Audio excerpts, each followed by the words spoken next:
చిలుమూరు నుంచి తెనాలి వెళ్లే దారిలోనే ఉంటుంది అనంతారం. పక్క ఊరే 10 నిమిషాల ప్రయాణం. వీళ్ళు సూర్యనారాయణ ఇంటికి వెళ్ళేసరికి అతని బామ్మార్ది చంద్రయ్య ఎదురు వచ్చాడు.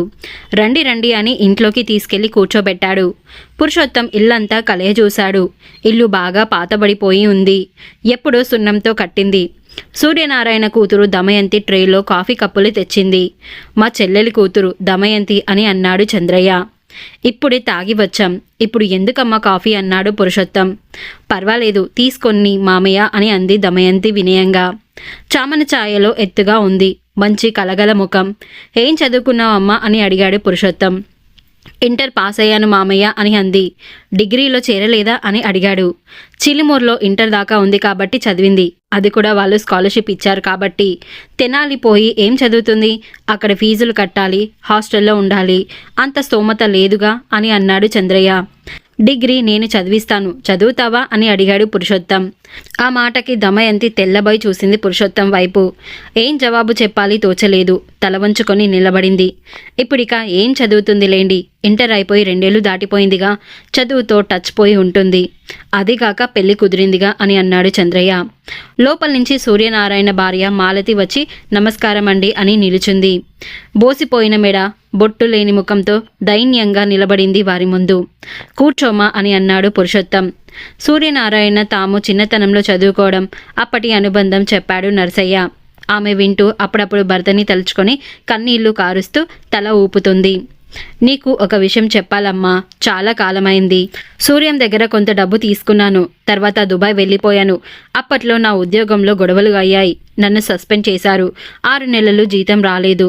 అది తెలిసి సూర్యం ఇంటికి వచ్చి డబ్బు ఇచ్చాడు, నేనే ఇవ్వలేకపోయాను అని అన్నాడు పురుషోత్తం. మాలతి ఆశ్చర్యపోతూ చూసింది. చంద్రయ్యకి కూడా కొత్త సంగతే. తన బావ అప్పిచ్చాడంటే నమ్మలేనట్లు చూశాడు. వాడు ఎంత ఇచ్చాడు, ఇప్పుడు నేను ఎంత ఇస్తున్నాను అనే వివరాలు ఏం అడగొద్దు, సరేనా అని అంటూ నోట్ల కట్ట మాలతి చేతిలో ఉంచాడు పురుషోత్తం. సరికొత్త నోట్ల కట్ట, అన్నీ 1000 రూపాయలు, తలతల మెరుస్తున్నాయి. అందులో గాంధీ తాత బోసి నోటితో నవ్వుతూ చూస్తున్నాడు. మాలతికి ఆనందంతో కన్నీళ్లు జలజల రాలాయి. లేచి పురుషోత్తం కాళ్లను తాకింది. భలే దానవమ్మ, నేనేం చేశాను, వాడి బాకీ తీర్చాను. మీ అమ్మాయి పెళ్లికి పిలవండి, తప్పకుండా వస్తాను అని అంటూ ఆమె తల మీద చెయ్యి ఉంచి అన్నాడు. మాలతి కొంగుతో కళ్ళు తుడుచుకొని మీ రుణం తీర్చుకోలేమండి అని అంది. రుణపడింది నేను, ఇప్పుడు ఆ రుణం తీర్చుకున్నాను, వస్తానమ్మా అని అంటూ లేచాడు పురుషోత్తం. ఇంతలో సూర్యం కూతురు దమయంతి లోపల నుంచి వచ్చింది. దమయంతి, మామయ్యకు దండం పెట్టు అని అంది మాలతి. దమయంతి వంగి పురుషోత్తం కాళ్ళకు దండం పెట్టింది. చల్లగా ఉండు, నీ పెళ్లికి తప్పకుండా వస్తా, ఏం అని అంటూ ఆమె 2 భుజాలు పట్టుకొని లేవదీశాడు. దానికి దమయంతి తల ఊపింది. ఇక పురుషోత్తం నరసయ్య అక్కడి నుండి బయలుదేరారు. దమయంతి తల్లి చేతిలోని నోట్ల కట్ట వైపు ఆసక్తిగా చూస్తుంది. మాలతి, బావ ఆయనకు అప్పు ఎప్పుడు ఇచ్చి ఉంటాడు, నీకేమైనా చెప్పాడా అని చెల్లెల్ని అడిగాడు చంద్రయ్య. మాలతి పెదవి విరిచింది. ఏమో అన్నయ్య, నాకు తెలీదు, నాకెప్పుడు చెప్పలేదు అని ఆమెకి కూడా భర్త అప్పు ఇవ్వడం మీద సందేహం మొదలైంది. ఇంట్లో ఆర్థిక పరిస్థితి గురించి ఆమెకు అన్నీ తెలుసు. ఎప్పుడైనా చీటీ పాడి తెచ్చినప్పుడు తప్ప 10,000 కళ్ళ చూడడం అరుదు. చంద్రయ్యకు కూడా అనుమానమే. పోనీలే, సమయానికి ఇచ్చాడు అని అన్నాడు. నరసయ్య పురుషోత్తం ఇంటికి ముందు బైక్ ఆపాడు. పురుషోత్తం దిగి పద, కాఫీ తాగి వెళ్దూ గాని అన్నాడు. లేదులే, వెళ్ళాలి. అవునరా, నువ్వేంటి ఇబ్బందులో ఉండి కూడా వాళ్ళకి 1,00,000 రూపాయలు ఇచ్చావు అని అడిగాడు. వాళ్ళ పరిస్థితికి జాలి వేసిందిరా అని అన్నాడు. సూర్య నీకు ఎప్పుడు అప్పు ఇచ్చాడని కట్టుకథలు ఎందుకు చెప్పావు? నేను నమ్ముతాననుకున్నావా? వాడికి అంత స్తోమత ఈనాడు లేదు అని అన్నాడు నరసయ్య. మంచి పనికి అబద్ధాలు చెప్తే మాత్రం తప్పేముంది? నేను ఊరికే డబ్బిస్తానంటే బాగుంటుందా? వాళ్ళు ఎందుకు తీసుకుంటారు? బీద వాళ్ళైనా వాళ్ళకి ఆత్మాభిమానం ఉంటుంది, దాని మీద దెబ్బ కొట్టకూడదు అని చెప్పాడు పురుషోత్తం. సరే, నేను వస్తాను. నువ్వు నాగార్జున సాగర్ వెళ్తానన్నావుగా, రేపు తిరిగి వచ్చాక కలుద్దాం అని అన్నాడు నరసయ్య. దానికి తల ఊపాడు పురుషోత్తం. నరసయ్య బైక్ స్టార్ట్ చేశాడు. నేను సూర్యం ఇంట్లో డబ్బు ఇచ్చినట్టు ఎక్కడ అనకు అని నవ్వాడు పురుషోత్తం. నాకు తెలీదా ఏంటి అని అంటూ వెళ్ళిపోయాడు నరసయ్య. ఇక తర్వాతి రోజు సిల్వర్ కలర్లో మెరిసిపోతున్న కారు ఇంటి ముందు ఆగడంతో శేషమ్మ బయటకు వచ్చింది.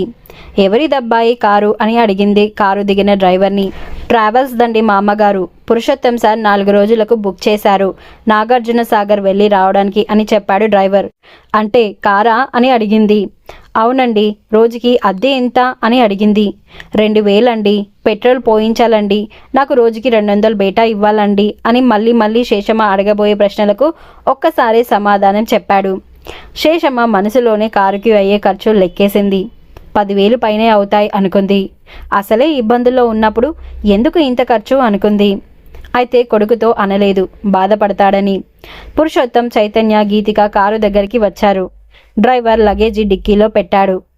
సాగర్లో ఎక్కడ ఉంటారా మీరెళ్ళి? అక్కడ మీకు ఇల్లు లేదుగా అని అడిగింది శేషమ్మ. అక్కడ విజయ్ విహార్ గెస్ట్ హౌస్ ఉంది మా అమ్మ, నాన్న మాట్లాడాడు వాళ్ళతో అని చెప్పాడు చైతన్య. అవునులే, మీ నాన్న అక్కడ పని చేశాడుగా ఇదివరకు, 4-5 రోజులు ఊరికే ఉండనిస్తారులే అని అంది శేషమ్మ. చైతన్య పకపక నవ్వాడు నాయనమ్మ మాటలు విని. ఎందుకురా నవ్వుతావు అని అంది మనవడిని విచిత్రంగా చూస్తూ. ఊరికే ఉండనీయరు మా అమ్మ, రోజుకి 3,000 కట్టాలి, భోజనానికి వేరే ఇవ్వాలి అని చెప్పాడు చైతన్య. అది విని అంది శేషమ్మ. ఆమె లెక్క తప్పింది. 10,000 పైన కాదు, ఖర్చు 25,000 పైన అని తేలింది. ఇప్పుడు ఎందుకురా పెద్దోడా అంత ఖర్చు పెట్టుకుని వెళ్ళడం అని అంది శేషమ్మ కొడుకుని మందలిస్తూ.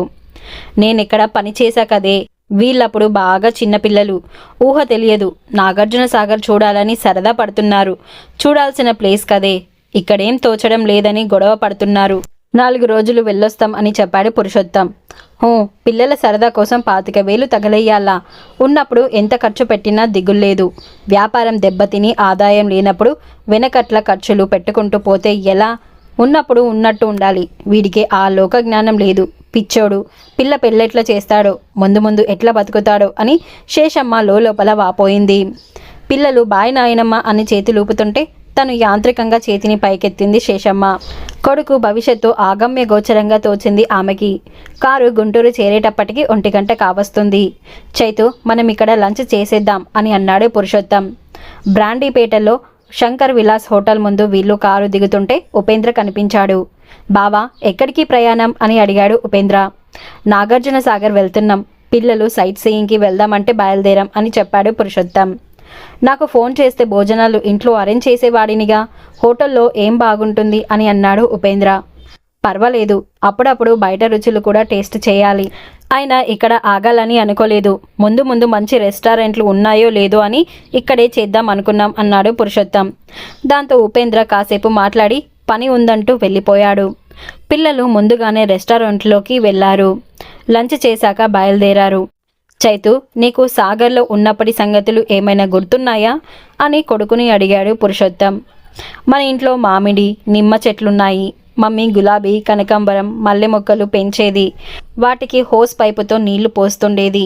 ఇంటి ముందు మునక్కాయల చెట్టు ఉండేది. మన ఇంటికి గేటు కూడా ఉంది.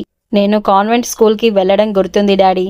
ఇంకా బాలవిహార్లో ఎవరి పెళ్ళిళ్ళకు భోజనాలకు వెళ్ళేవాళ్ళం అని చెప్పాడు చైతన్య. నీకు అప్పుడు 10 ఏళ్ళు కూడా లేవు, ఏం గుర్తుంటాయిలే అని అన్నాడు పురుషోత్తం. డాడీ, నేను కూడా సాగర్లో ఉన్నానా అని గీతిక ప్రశ్నించింది. ఎందుకు లేవు? నువ్వు ఇంకా చిన్న పిల్లవు, 5 ఏళ్ళు ఉంటాయేమో అని అన్నాడు పురుషోత్తం. నాకే సరిగా గుర్తులేదు, నీకేముంటాయి అని అన్నాడు చైతన్య చెల్లెలితో. మరి ఆ తర్వాత ఏం జరిగిందో తెలుసుకోవాలి అంటే నెక్స్ట్ ఎపిసోడ్ వినాల్సిందే. మీకు ఈ వీడియో నచ్చితే ప్లీజ్ నా ఛానల్ని సబ్స్క్రైబ్ చేసుకొని ఈ వీడియోని లైక్ చేయండి. అలాగే మీ అభిప్రాయాన్ని కామెంట్ బాక్స్లో తప్పకుండా నాకు తెలియజేయండి. Thank you.